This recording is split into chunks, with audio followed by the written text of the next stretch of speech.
Pirmais, ko mēs darām, mēs izvēlamies piemēru, no kura mēs izteiksim kādu burtu. Un es šajā gadījumā izvēlētos šo te otro. Tātad tas, ko mēs darām, mēs viņu pārrakstam un izsakam vienu burtu. Vienos gribu izteikt x, jo viņš ir viens pats, nav nekāds skaitlis. Tātad aizsūtam visu, kas nav x uz otru pusi. Tātad 3y pārnesam uz otru pusi, tas būs mīnus 3y. Un tad mēs visu izdalām ar mīnus 1. Mēs dabūjam, ka x ir 3y mīnus 3.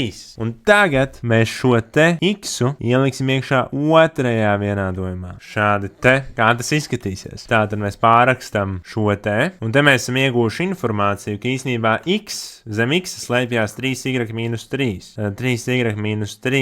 Mēs ieliekam šī te x vietā, pārējo pārrakstam tāpat. Šis ir 9, nevis y. Tad mēs izkāpinam šo pēc formulas. 9y kvadrātā mīnus 18y plus 9. Tad mēs visu pārnesam pa kreisi. Atceramies, pārnesot lietas mainās zīmes otru pusi. Tad 9 mīnus 9 pazūd. Mums paliek 9y kvadrātā mīnus 22y ir 0. Tālāk nepilnais vienādojums, paņemam y pirms iekavām, un tad sanāk vai nu viens reizinātājs ir 0, vai nu otrs reizinātājs ir 0. Jā, jo tas vienīgais veids, kā divu skaļu reizinājums var būt 0. Jo, ka viens otrs ir 0, tad pārnesam 22 uz otru pusi, un dabūjam, ka y ir vai nu 0, vai nu 22 devītās. Bet ar to nepietiek, mums jānoskaidro, cik ir x. Un kā mēs to darām, ir izmantojot šo te formulu, kuru mēs te ieguvām. Mēs izmantojam, lai dabūtu, cik ir x. Tātad šeit y vietā mēs ieliekam 0 un dabūjam, ka x ir mīnus 3. Tātad viena atbilde būs x ir mīnus 3 un y ir 0. Un otra atbilde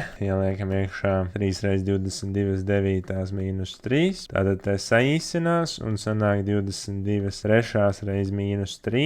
Ieliekam saucējā 1 no vienādojuma saucējus. Tātad 22 mīnus 9 dalīts ar 3, kas būs 13 trešās. Tad otrā atbilde būtu x ir 13 trešās un y ir 22 devītās. Komentārā ierakst atbildi šim uzdevumam, un uzdevums ir atrisināts.